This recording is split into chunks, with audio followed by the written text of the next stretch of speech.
Hey there, Solar Warriors. I'm Nico Johnson, and this is SunCast. Each week, I pull back the veil on the life and business insights of clean tech entrepreneurs building the most noble and impactful companies of our time. I hope what you learn from this conversation is a catalyst for your own growth. So thanks for tuning in, and welcome to our tribe.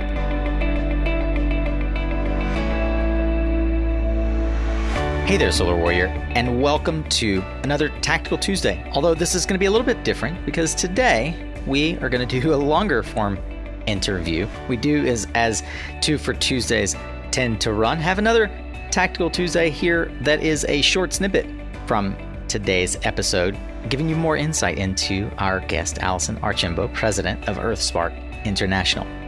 Hey, if this is your first time tuning in here to SunCast, thank you so much for lending us your time, the only non-renewable resource that you possess. I'm so grateful that you've wandered by our way, whether you were referred or whether you discovered us online. We're grateful that you're giving us some time. I'd love to hear from you. You can check out more of these episodes, not only in your podcast player, but at mysuncast.com. And I'm super active over on LinkedIn and Twitter at Nico Mayo on Twitter, and obviously Nico Johnson, SunCast Media on LinkedIn. Hope you'll check us out over there. Well, today's entrepreneur is no stranger to not just business in the developing world, but also bridging the gap between for-profit business development and sales and nonprofit fundraising and growth. It's an honor to be able to introduce Allison Archambault and the work of EarthSpark on this Giving Tuesday. And I hope that you'll take a chance to really listen to how Allison developed not just her career, but the organization that she's been leading now for a decade, providing light, access, opportunity, and what she refers to as feminist electrification to the poorest country in the Western Hemisphere. Allison has won notable awards like Momentum for Change from the United Nations and the coveted Explorer Award from National Geographic. I would love to be an explorer myself. To hear that and more about how EarthSpark is elevating opportunity and changing the world in their corner of the market, and even how they're spinning out profitable companies like SparkMeter. Stay tuned. And hey, if you really dig these kinds of episodes, well, I think that you would love to check out the more than 300 additional founder stories and startup advice at mysuncast.com. And of course, if you haven't subscribed to the podcast, then why don't you just press pause right now, click subscribe. If you're in iTunes, go ahead and click rating and review. I'll wait for you. Those ratings and reviews not only make me feel good about the work we're doing, but they also let other people find us. And that is so important.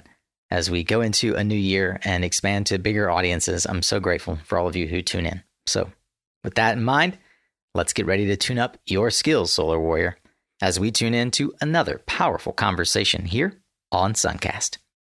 All right, Solar Warriors, we're going to jump in here to what I expect will be a very interesting, exciting, storytelling hour of fun, exploring the life and times of an entrepreneur who for a decade has been fighting the good fight on the nonprofit side with her organization, EarthSpark International, as we mentioned in the introduction. Fun fact, about 2 years ago, I noticed that Allison Archambault was a speaker at EarthX Solar, the popular now online event that happens every year down in Austin. And I got intrigued and I reached out to her and asked her to jump on my then fledgling podcast. And she stayed on our dartboard of people that we really wanted to wrangle into guestship on our show. And it took two full years. So what you're about to hear is the triumph of the tome Try Again. It is not for Allison dodging us. It is just simply that life happens and you just got to keep trying. So for all of you out there who believe that it's worth pursuing conversations like these, I submit an interview with Allison Archambault of EarthSpark for your listening pleasure. Allison, welcome to SunCast. Thank you, Nico. I am thrilled to be here. And I think the universe was just waiting for this moment for us to have this conversation. It's true. It's true. You know, I think that one thing that I mentioned in the intro as well is that it is Giving Tuesday.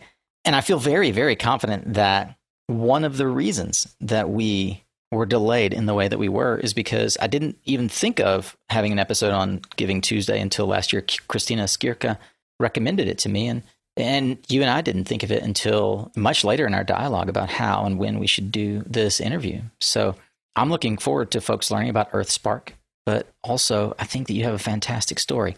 Let me give a little bit of an introduction, a little more of an introduction. Allison is president of EarthSpark International. We'll talk about that a bit. She's the president, not the founder. That'll be part of the story. EarthSpark is driving systems change for electricity access in rural Haiti. Partnering with towns that don't have electricity, EarthSpark builds solar-powered electric grids to energize homes and power local industry. We're going to talk all about feminist electrification, winning lots and lots of awards and grants. We're going to talk about the work that you're doing to empower not only folks in developing countries, but also a change in the way that we see energy access and equity. You also have a really cool habit of spawning interesting businesses that you spin out of an otherwise singularly pointed nonprofit. Spark Meter is one of those. We'll talk about that. But I'd like to go all the way back to a trip you made, I believe, to France at a time when we didn't take the Oracle, also known as Google, for granted as the single place where we could find all things useful. And help me and those who've stuck through this abnormally long introduction with the origins of how you began to journey down the path of clean energy and why you ended up working for companies like Gridpoint, 3Tier, and EarthSpark. Well, Nico, thanks for asking. I was a lowly undergraduate doing my junior year abroad in Paris, France, in the most beautiful apartment I will probably ever live in.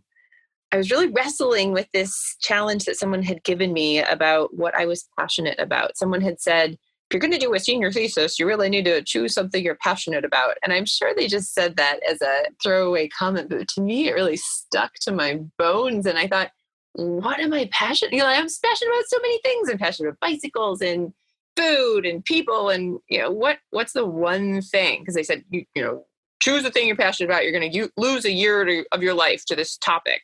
And at the time, a year of my life focusing on one thing seemed like a very big commitment. Indeed. It's like in the 20th of your life.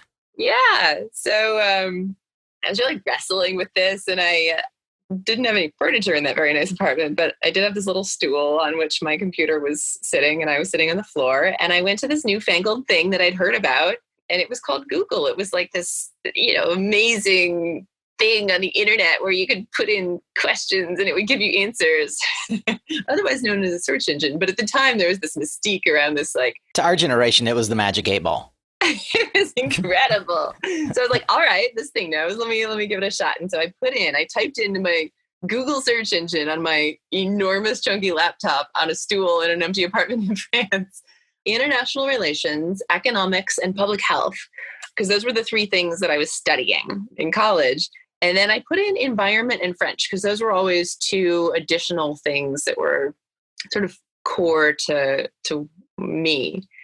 And then I hit search, and I, discovered what I was passionate about, sort of. It popped up with like solar ovens in Mali, West Africa. And I was like, well, I guess this is it. And I started reading about solar ovens in Mali, West Africa. And it turned out that wasn't the technology that was like really mine. I wasn't really that excited about it. But in one of those articles, it was mentioned that the French utility was putting money into a project doing rural solar electrification in Mali, West Africa. And that to me sounded actually really interesting.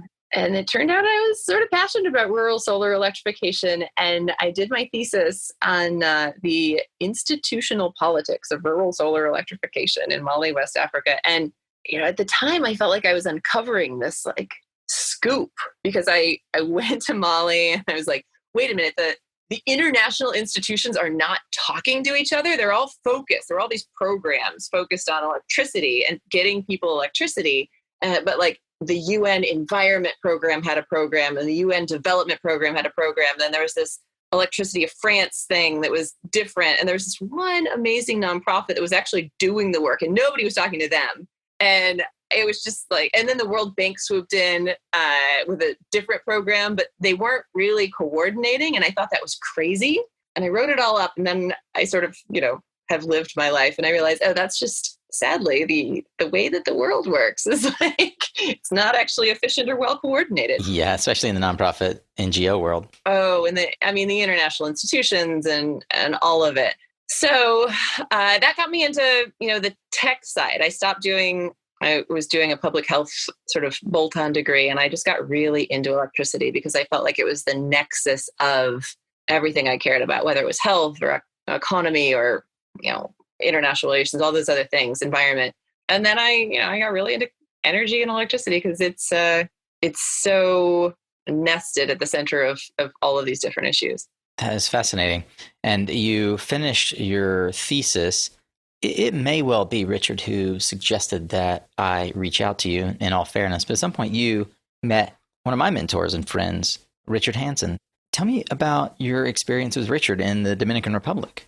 Richard is, as you know, is an incredible visionary and a super generous soul. And I was trying to figure out rural solar electrification. And I was living in Boston and I found one other organization that was doing rural solar electrification. And it wasn't in West Africa, but it was, somebody doing something similar to what I needed to learn about for my thesis.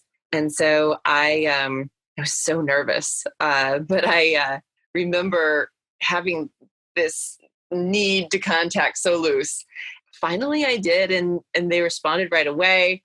John Rogers and Richard Hansen were both so gracious in inviting me in, and they gave me, they actually were really gracious. They said, sure, come out and talk to us. And I wanted to intern for them.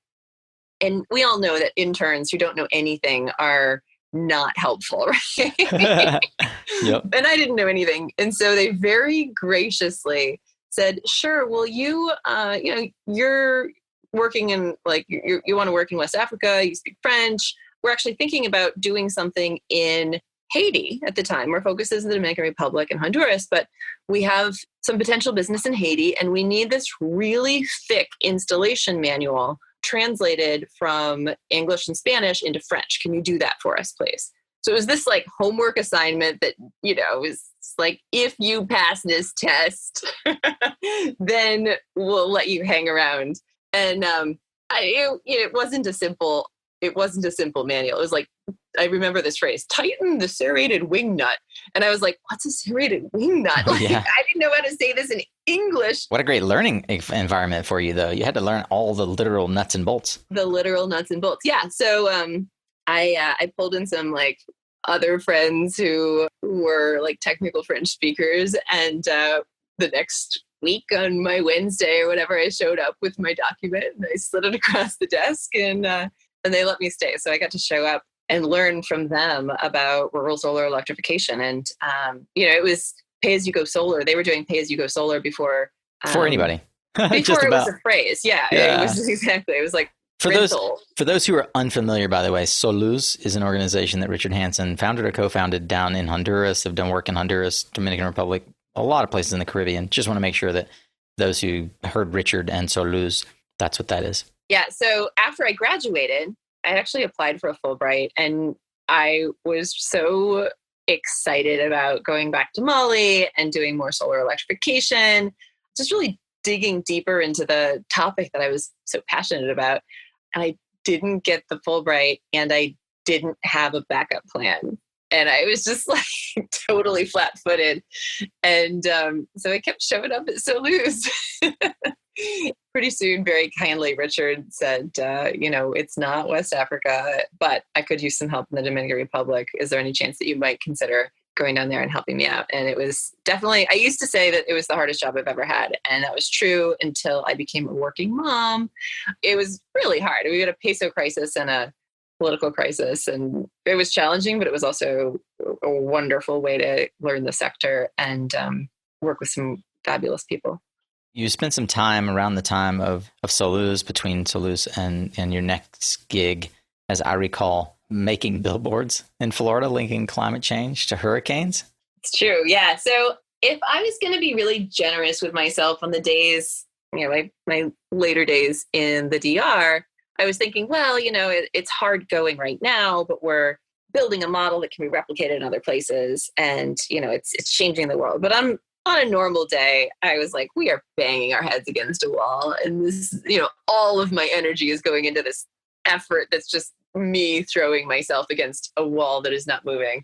And it was the time of the 2004 elections. So I thought, as an American who cares about climate change, I could keep doing what I was doing, but I could also try to go back to the States and have some sort of an impact on the outcome of that election. And that seemed bigger to me. And I felt this like weird patriotic, like I need to get back there and do something about this. This is my responsibility.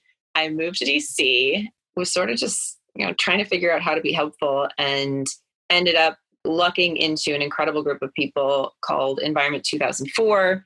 And nobody was talking about climate in 2004. And we had the first billboards that were linking, addressing climate change in a presidential election. And we took out space. Trying to turn them swing states. Love it. Well, exactly. We took out space in Florida. Amy Christensen was in charge of Environment 2004, and she was amazing.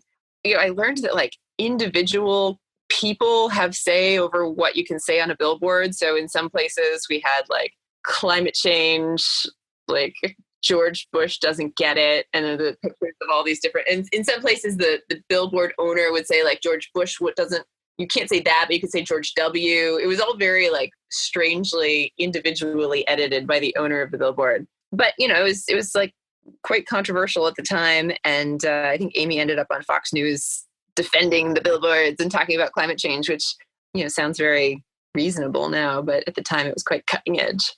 So fun fact, some folks might maybe don't recognize Amy Christensen, but some listeners to this show will certainly recognize, even if they don't recognize Environment 2004, the COO of Environment 2004, Miranda Ballantyne, who now runs REBA. So there you go, proof positive that Environment 2004 birthed what I can consider to be two amazing female leaders who are passionate about not only renewables, but climate change. I don't know if you know this about Miranda, but she too has a background in rural solar electrification. No way. Can you get Miranda on SunCast? We can email her. Oh boy. See. Here we go. This would be fun. Everybody that knows Miranda out there, go ahead and send her an email on our behalf as well, so that when Allison and I gang up on her, she'll gladly join. Miranda, if you're listening, I really want you on SunCast. I didn't know that she has a rural electrification story. Yeah, she does. Perhaps she'll come on SunCast and tell us. Allison, I am sure I'm not the only one here who is sensing someone who loves to leverage that passion and is a bit of a rabble rouser, and someone who won't let folks get away with things. That's one of the things that stuck with me when you were telling me more of your story when we first got a chance to chat. And I love the story about how you got your job at GridPoint when you met David Gerard in DC. Would you be willing to tell how that unfolded? Sure. David Gerard was an amazing thinker and friend. But the way I met him was, it was Environment 2004 days, and I was working all hours. And DC is kind of fun because, you get these little groups that are like young professionals in something. And I hadn't been doing any of that because it was heads down, save America. Right? And I got this one invitation, and it was somebody from World Resources Institute talking about energy and the environment and climate.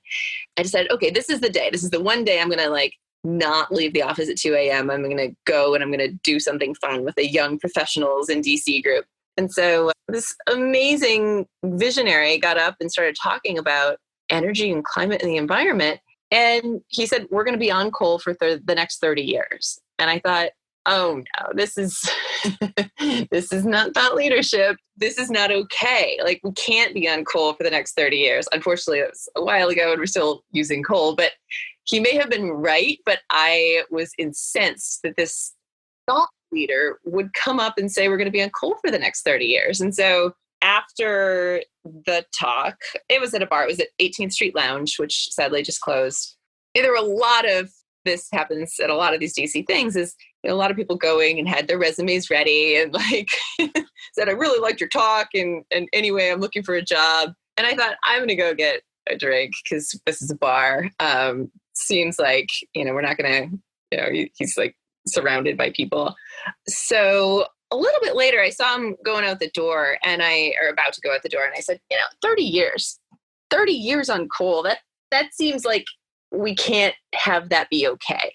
And that was the beginning of our conversation. And he was right? I mean, he was right. We talked about how it was not okay, and it was not okay for thought leaders to be up here saying, giving everybody a pass that like the status quo is all right and it's going to stick around for decades. And from that, then he too was interested in rural solar electrification. So we talked about my background, and turns out that he had just invested in a small startup company that was the precursor to GridPoint. And he put me in touch with the then CEO, and it was my dream job come true after the election didn't sadly go the way that we were hoping it would. So, it's sort of a lesson in honesty and candor. And also credit to David for not just saying like, who in the world are you? Yeah. Who do you think you are? Like idiot 20-year-old. It's like telling me I'm wrong. Oh my goodness. No, he really received that and appreciated it, which I super appreciate. I'm sure there were multiple times through your tenure at GridPoint and then later 3-tier that we were in the same conference hall for sure. I remember the GridPoint machine, which essentially was like the precursor to kind of the smart load center, the smart home battery storage, right? The many companies are attempting. It's like the Tesla Powerwall, but smarter. It's just very expensive, and in 2005. Yeah, and the size of a refrigerator. An elegant appliance, Nico, an elegant appliance. Absolutely. I'm sure that you've had to practice that a lot. What did you learn about consumer energy through your time at GridPoint and then later at 3-tier that helps you think about the way we use electricity today? Oh my gosh, I got to learn so much about how, solar plus storage plus energy management works. And like in a box, that is a microgrid, right? It's a islandable energy system. So just that basic is actually really important. And then we were at the beginning of the smart grid time, right? And so we were sort of the darlings of smart grid, while also sort of getting to help define it. It felt Steve Hauser came over and was director of policy at GridPoint. He's a real visionary. And, I was just learning as I went. I ended up being in charge of the Renewable Energy Partners program, which basically meant that from 2005 to 2009, I think, I was meeting all of the solar installers in the country. And that time period was super interesting because it went from being this like real tie-dye industry to, the 2008, like all the business suits showed up. And just to be there and have gotten to know the players and watch the industry sort of move through that process. I actually think like microgrids are in that transition right now, or I like to think microgrids are.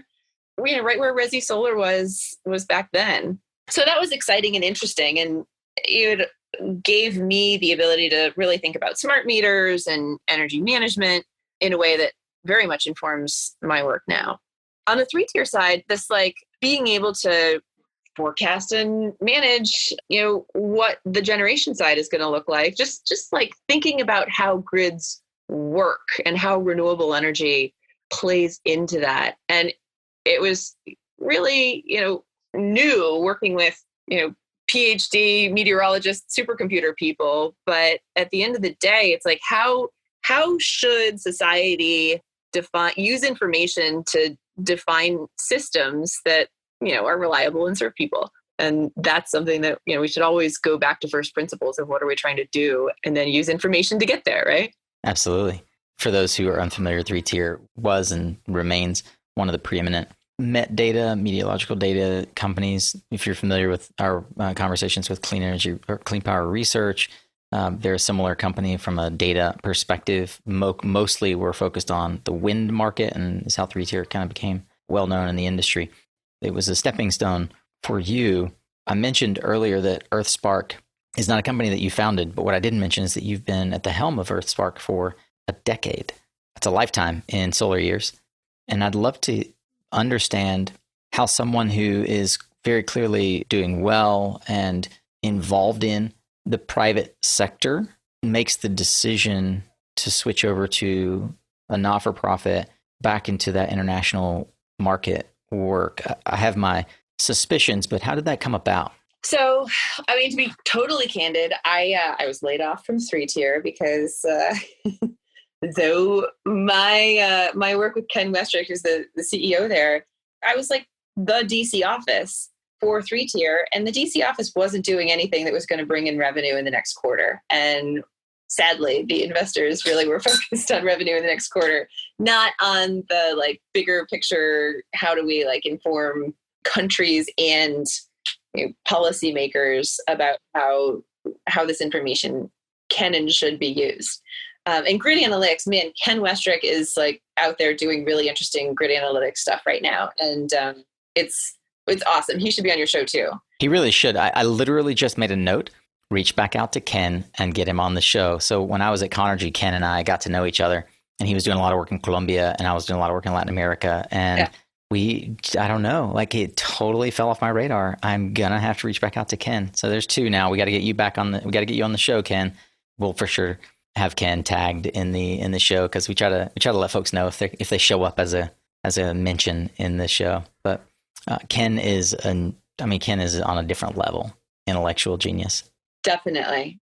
So I got laid off, and I was like, well, what do you mean I got laid off? Ever since I moved back from the DR, the Dominican Republic, I had been doing something super interesting. There was Environment 2004, and then Gridpoint, and then 3-tier. And it was like, I had a fancy business card in DC, or at least in my mind I did. And so I always felt like I walked into a room with great confidence because I was walking in with this logo, whatever the business card was. And like, I'm this thing. And also, hey, I'm Allison.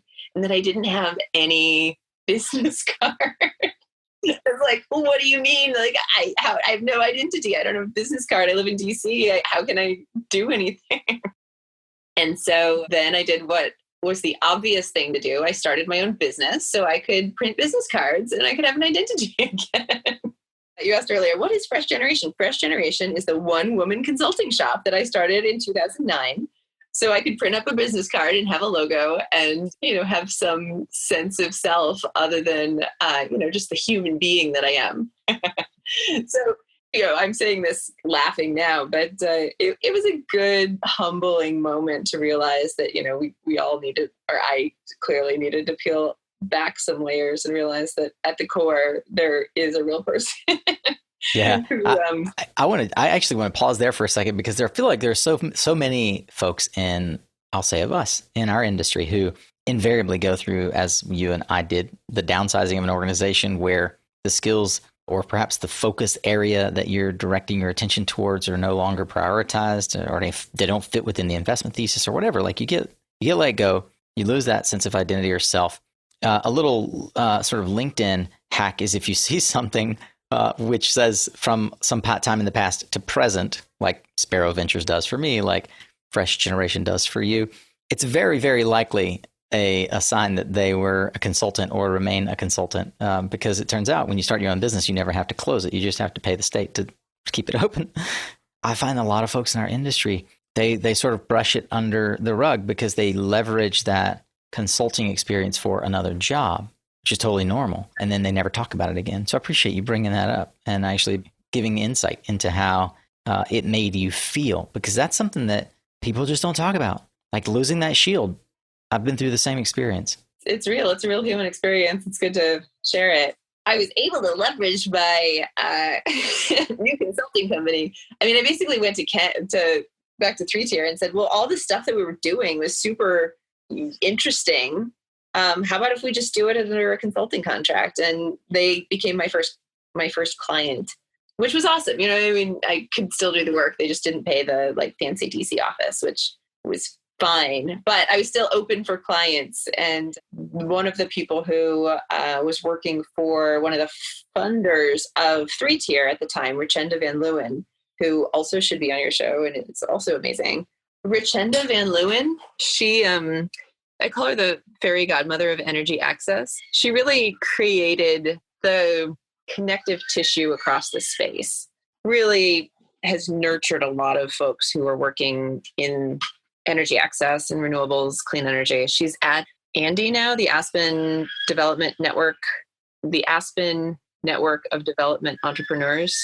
And she's just amazing. So anyway, she knew that I was open for more clients, and she recommended that I get in touch with some punk kid that had started some nonprofit working in Haiti. And it was right after the 2010 earthquake that had struck Port-au-Prince. And I knew for certain that the last thing that Haiti needed was some American do-gooder organization to show up and help Haiti. So I really deprioritized making the phone call. But out of respect for Richenda, she's an amazing mentor. So I got in touch with the founder, Dan Schnitzer, now CEO of SparkMeter, one of the companies that we spun off together. So he founded EarthSpark. He founded EarthSpark, yeah. How about that? He was leaving to do his PhD, looking for someone to run EarthSpark.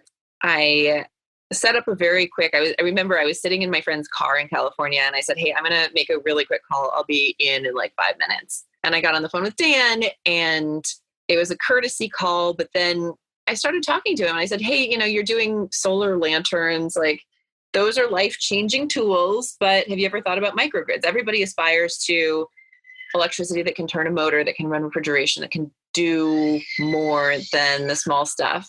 And he said, yeah, of course I've thought about microgrids. And we just really hit it off. And from that first conversation, we were talking about microgrids. And it was clear that he hadn't just parachuted into Haiti after the earthquake. He'd been there working with communities before the earthquake and was very, very focused on this community-centered design that I really admired. And I signed up for 6 months to help him find somebody who could take the organization on longer term. And that was over 10 years ago. So there are 2 lessons there. 1, Dan is great to work with. And 2, it's really slow moving to build microgrids in Haiti.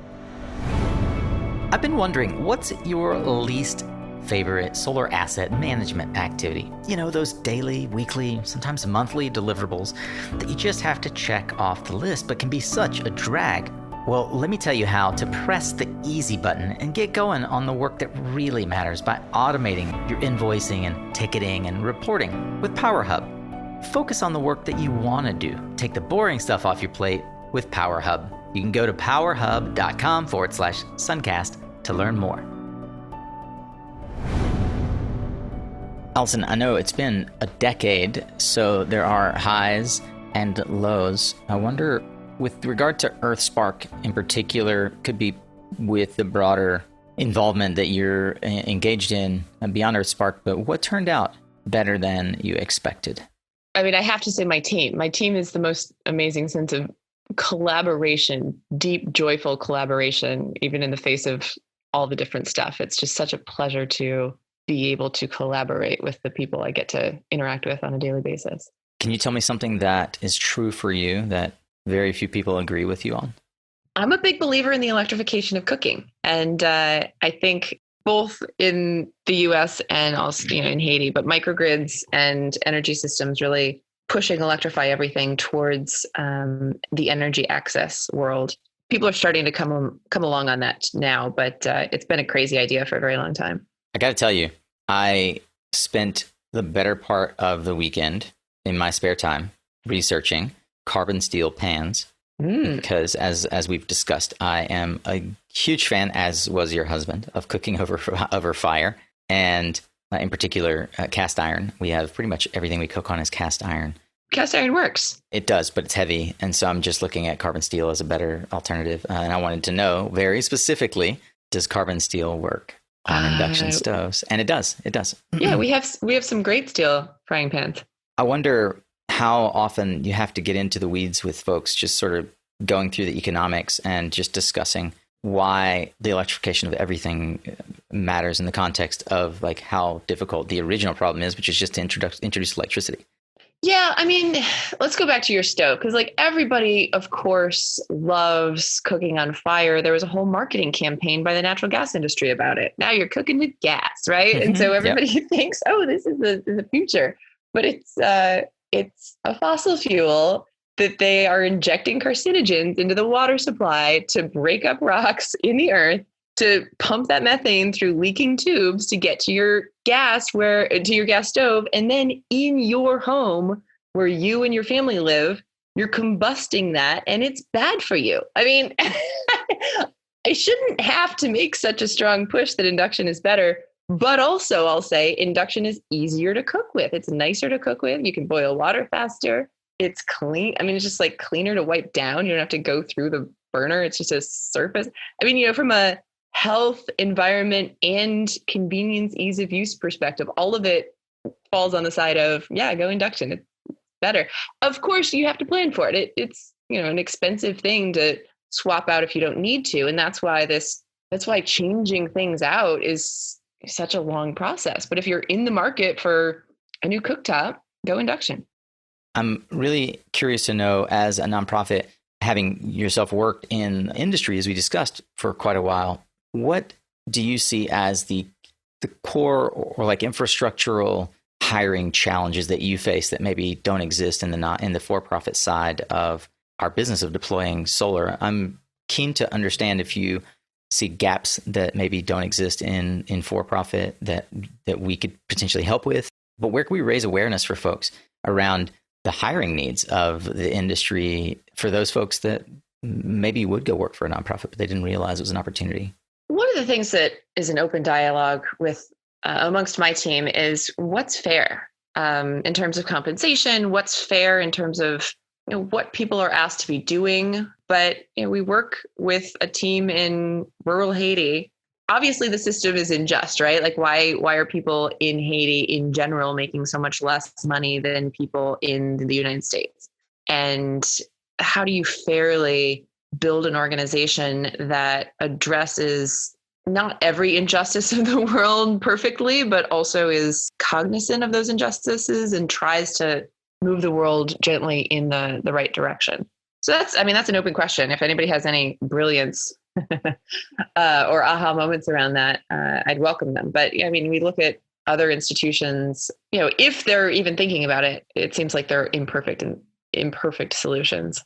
Other than, working to build a better world where economies are fair and people have what they need. And then we have a more mobile workforce and, people can choose what they want to do. I will say that just because a nonprofit is a nonprofit, it shouldn't mean, I'm not saying it doesn't mean, but it shouldn't mean that people aren't earning enough to have a decent living.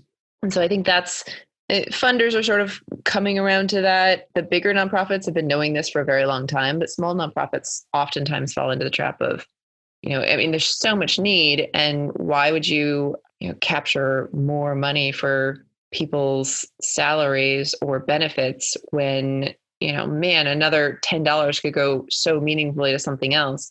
On the flip side of that, running an organization, we have an opportunity to do two things, an organization or a company. One is the output of the company for the customers you're serving. And the other is the output for the company for the people who are involved on the team. And I believe that we really need to treat both with a real lens of social justice and make sure we're not sort of self-sacrificing and sacrificing the needs of our team members, ultimately to have a decent retirement, healthcare, to push the external mission farther. So that's a sustainability question on organizations in general. Are there any skill sets that for you and in general for your peers in the nonprofit sector you would love to have but simply can't afford? People where you're like, I really wish we could hire this, and it's a common need in the industry. I'd love to sort of shine a light on that, and maybe we could figure out as an industry how to either divert funds towards that effort or some other creative mechanism. But from a career trajectory perspective, I hear folks all the time say, well, I'd love to work for insert nonprofit, but I just wouldn't be able to earn what I need to earn. But I think the interesting point there is you got RMI and WRI and even SEPA and SIA, where people earn a pretty decent living, and they're essentially on the backs of members and donors to help fund that. But could you help illuminate where any gaps might be that we could think about? Well, I mean, I think there are certainly, I mean, I'm not living in Haiti right now, and I'm still meaningfully contributing to my organization. There's unfortunately a lot of, on this project finance side, what we're trying to pull together is a lot of desk work.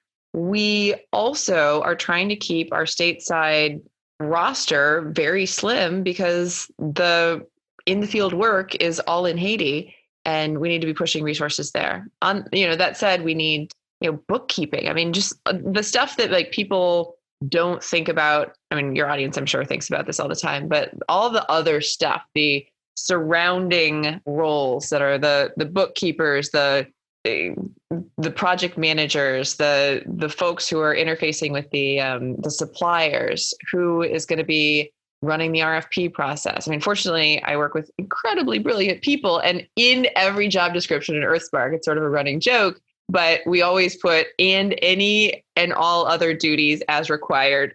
And we're a tiny team that does all the stuff, but getting the bookkeeping right, getting the project management right, getting the media. I mean, Nico, you're really good at this, but gosh, how do we tell our story in a coherent way while we're also trying to do the work?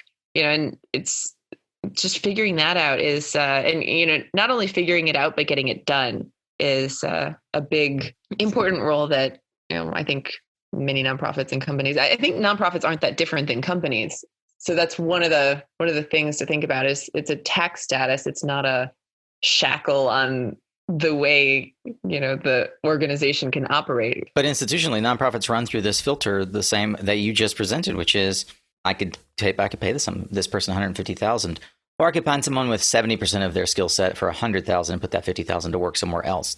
I think the capitalist question would be, well, great. What are you foregoing in efficiency and actual market reach by putting that $50,000 to work locally versus finding the right person who could help you either find more financiers or create better media to get your message broader, right? It's a big trade-off, and it's a job that you as the executive director have to think about on a regular basis. Yeah. The hard part, and maybe this is also the easy part, but the hard part is we can't make a better widget to get ourselves out of this issue. Fundamentally, our money comes from the revenue of our customers, right? But it also, we want to keep tariffs as low as is reasonable. We want to make sure people are better off than they used to be. And people are saving 80% of their, pre-grid energy budget. So we're definitely delivering on that. And there's room for some expansion on the customer revenue side.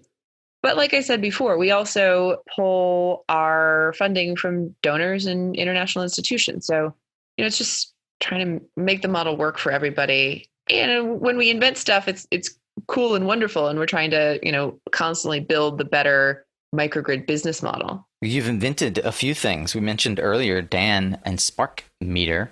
Can you tell me a bit more about where Spark Meter is at? I think you guys just raised a pretty nice round of investment. You spun it out. What does that look like to spin out a business that was incubated inside of EarthSpark, and where's it going? Yeah, so EarthSpark is fundamentally sort of R&D shop that has these crazy ideas about energy poverty and how to solve it. And we work on solving energy poverty in rural Haiti. But when we do that, we pull in global best practices to solve the specific challenges we're facing. So town in Haiti didn't have any electricity. Microgrid seemed to be the answer. If you're building a microgrid from scratch in 2011, which is when we were getting started on this, it should be, this is just this obvious thing for Dan and me coming from the clean tech space. It should be clean, it should be efficient, and it should be smart.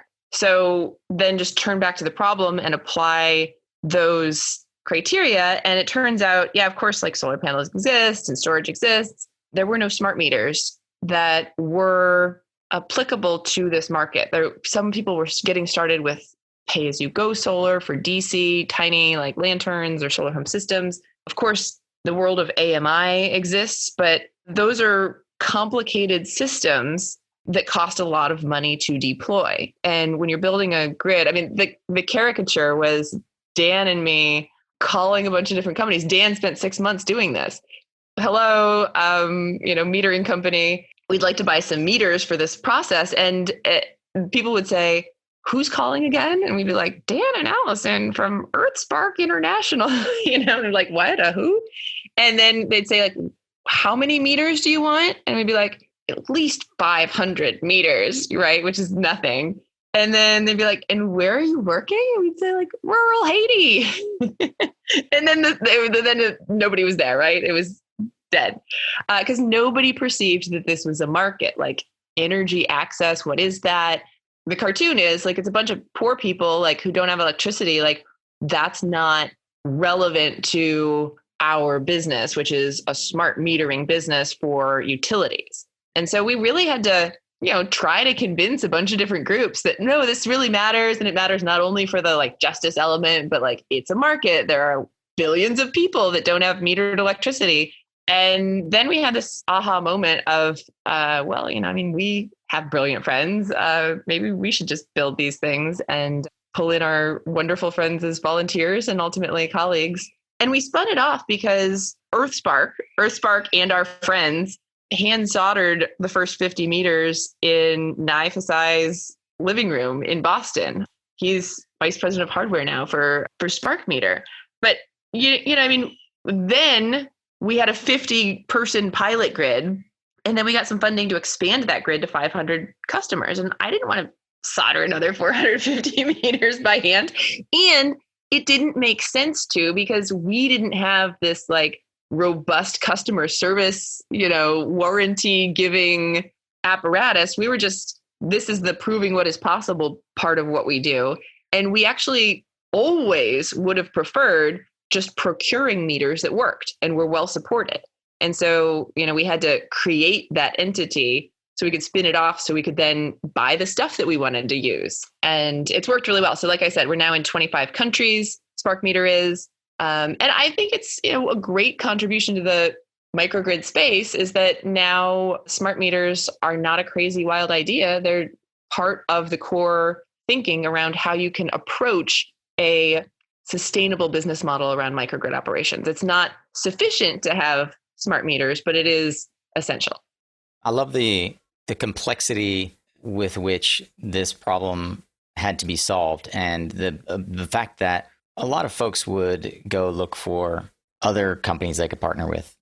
Oh, we did. We tried.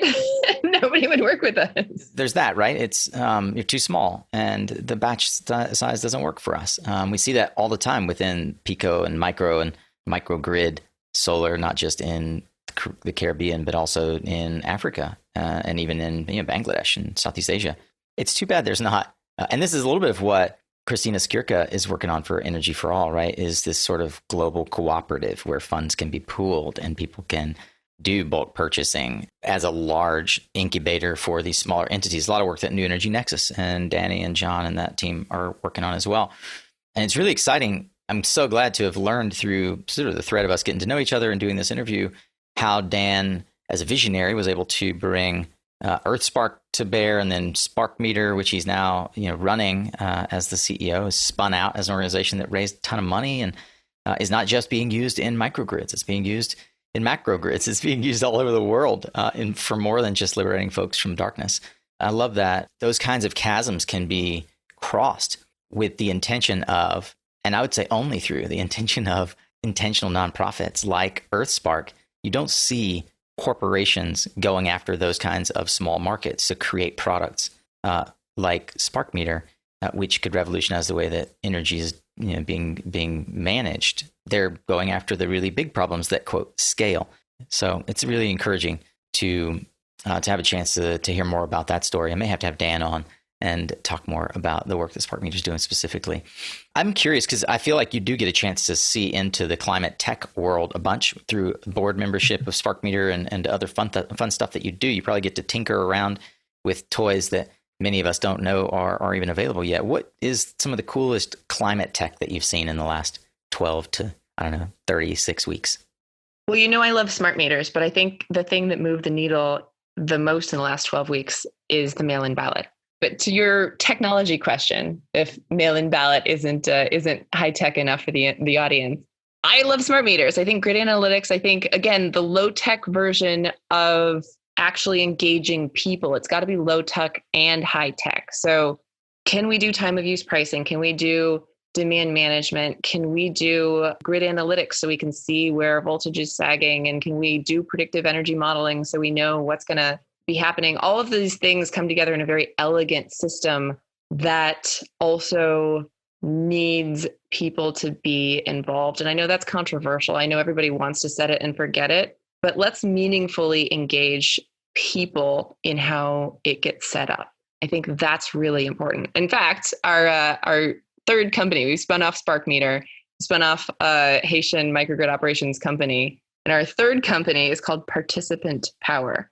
That's the company that's doing the microgrid development scale up. And it's something I'm quite excited about. It's going from scratch and meaningfully engaging people in setting up these energy systems and then participating in them in a way that it doesn't feel possible or it doesn't feel as near at hand in established grids. But when you're defining electricity for the first time for communities, you get to define it in participatory ways and clean ways. And I think, smart meters and grid analytics are totally essential, and we have great tech behind that. But also we need to have the participatory systems through which we can really bring people into the dialogue of energy systems and how they work and how people are interconnected, if I'm allowed to get a little philosophical on you. For sure. Please do. Are all of these, I suppose, smart meter I know is linked from EarthSpark, is Participant Power as well? Well, we're just launching it. So it's sort of just like a title. Ultimately, EarthSpark is going to be managing these grids, but we needed to do the fancy blended finance thing and have a vehicle into which equity investors could put some equity. Sounds to me like another skill set that someone listening could contribute beyond their money is pro bono time. And I would posit that if more of us in this industry would, the way that I have and others have contributed to EarthSpark and other nonprofits, our time, we would see scale at in a way that we haven't seen, that radically impacts the lives of folks in developing countries. Because simply having someone who is a developer at, name your company that's crushing it in the community solar market in Minnesota, or building out hundreds of megawatts of C&I projects in New York, having someone on that team at an engineering or a finance or a project development level just give an hour a week, an hour a month of brain time to you and your team would be immensely meaningful. Oh yeah, I'd love to have a broader network of advisors and people who can chip in for specific questions. I mean, whether that's like distribution system voltage requirements for the kinds of work that we're setting up, it does take us a lot of time to track down the answers to things that some people just know. So I'm going to challenge the SunCast community here. We have our SunCast tribe. We have been dabbling back and forth with Circle and Mighty Networks and a few other places where we can sort of create our own LinkedIn for the solar professional. I know there are other communities that have tried to do this as well. I would love to see the SunCast tribe come together in a way that we all meet regularly, as some of us already are prone to do on my Slack channel or on our Circle community or even our Facebook group. How can we give Allison and other nonprofits free access to that community and the ability to jump in there at any time and say, hey, Solar Warriors, we've got this real issue where our finance team is ready to close on this round, but our finance model seems to be broken. We're not sure if it's working. I need somebody that's done, a couple $1 billion worth of transactions. So just give me a glance at it. Can I borrow 15 minutes of your time? Or, hey, we need to procure 200 kilowatts of solar panels, and it seems like we can't get them because there's, a 4-month backlog. Anybody got any overstock that we can buy down? Things like that are meaningful contributions that EarthSpark doesn't have to hire a full-time person for, and we as a community can contribute from the overage of our time, right? It's something that's really valuable and useful, and I don't think that anybody is really doing that yet. Correct me if I'm wrong on that. I'd love that, Nico. Thank you for that idea. What do you believe is fundamentally holding back deployment of microgrids in developing nations? They're the easy question, the easy answers there. It's the policy and the funding. Those are the things that are hard, right? Those are the superficial answers. The bigger answer, I think, is that we are not committed to doing this. We're not committed to solving climate and energy justice. Like we're just not committed yet. And hopefully it's part of a culture shift that touches all parts of the world, and we start building systems that are fair. Do you have any particular author or book that for you has been meaningful in your own career, and as such you regularly recommend it or even maybe gift it to others? I mean, I really love Natural Capitalism. I haven't read it in a million years, but just this idea of going back to the first principles of what you're trying to do and build from there is one of the books that I like to recommend. Yeah, Natural Capitalism was, for those unfamiliar, it is the seminal book by Paul Hawken and Amory Lovins, written in the early part of this century. And it was one of the books that opened my mind to possibility of green finance, of sustainable business models. It's an amazing book. I'm glad that you brought that up. I don't know that anybody else has said Natural Capitalism in So in this I'm show. checking. It was also by Hunter Levins. Paul Correct. Hawken, Goodness. Amory Levins, and Hunter Amory's Levins. wife, Hunter, or ex-wife. Yeah, Thank you. and I mean, I read that book mostly by a flashlight in my bedroom in the Dominican Republic, and cockroaches were flying onto me. It's just such a moment in my life where I had this portal into this great wisdom, and it was a very memorable environment in which to be consuming that wisdom as well. Well, this has been an amazing, fantastic journey. Before I let you back into the wild, can you remind folks how they can engage with EarthSpark, and if they feel so led on this or any Giving Tuesday? And as the year comes to a close, I would encourage folks to think about how they donate, not just from their treasure, but also from their time toward EarthSpark and organizations like yours. How could they find out more about your organization? EarthSparkInternational.org is the website. We link to our Twitter and our Facebook page there. Fantastic. And we'll do so as well on our show notes page at mysuncast.com. And I presume you should have a big button there that says you can empower feminist electrification in Haiti through clicking this button and connecting your credit card, something like that. It should say that. It just says donate, but it should say. Well, this is why. Exactly. This is why media consultant. It's the little things, folks. Like I'm giving Allison an hour of media consulting here, and you can give her an hour of financial modeling consulting, or an hour of supply chain consulting, or however you would like to do it. And in fact, tax structuring for international project development. If anybody out there loves tax structuring, go to EarthSparkInternational.org and please get in touch. You know, what's funny is you didn't know this, but the next question I usually ask is, how can the SunCast audience help? So we've got the giving, but if you are a specialist at international tax structuring, please contact Allison and or contact me and I'll connect you. Allison, let's end today, this epic journey, as we usually do, with a bold prediction. What one thing do you see happening in the market that maybe nobody else is tracking as we run headlong into 2021? What's in your crystal ball? Oh, dare we say that we've learned something in 2020, and this pause and set of challenges has enabled us to think more clearly about what it is we want to be doing as a society. And maybe we can dismantle not only racism, but also a lot of the forces that have been keeping people down. That's my big hope. We'll keep working at it. Well, as you keep working at it, we will be following the chronicles of EarthSpark and Spark Meter and Participant Power and all the other ways that you spin off profitable organizations into the world here on SunCast. Allison Archambault is the executive director for more than a decade now of EarthSpark International. You can find out more about EarthSpark and all the fantastic ways that they are contributing to the world at earthsparkinternational.org. Allison, thank you for being on SunCast. Thank you very much, Nico. All right, family. So glad that you've stuck around till the end. Thank you so much for giving us your time today. That's a wrap with my conversation here with Allison. I really enjoyed that. Allison, thank you for your time, for your intention, and for the amazing work that you do. You inspire me, and I know that more than a few in the SunCast tribe are also going to be inspired. Again, I'll acknowledge that if you have not tuned in yet to the sister episode that published today, all about Giving Tuesday, please take a moment and go check it out. It's 10 or 15 minutes well worth your attention. And I'd like to encourage you to take an opportunity. Go to earthsparkinternational.org and give from your treasure now that you've given from your time. It doesn't have to be EarthSpark, but I would like to encourage our tribe to be the giving kind, to be the folks in the world who give back and who focus on providing and producing rather than consuming. In this time, as we head into the holidays and as we're coming out of Black Friday and Cyber Monday, a lot of folks get it backwards and upside down.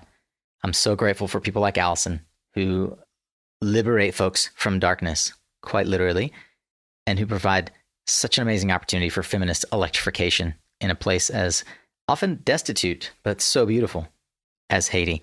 Thank you, Allison. Thank you for EarthSpark and all the work that you guys are doing. Look forward to the conversations forthcoming with the Spark Meter team. I look forward to your feedback on this episode.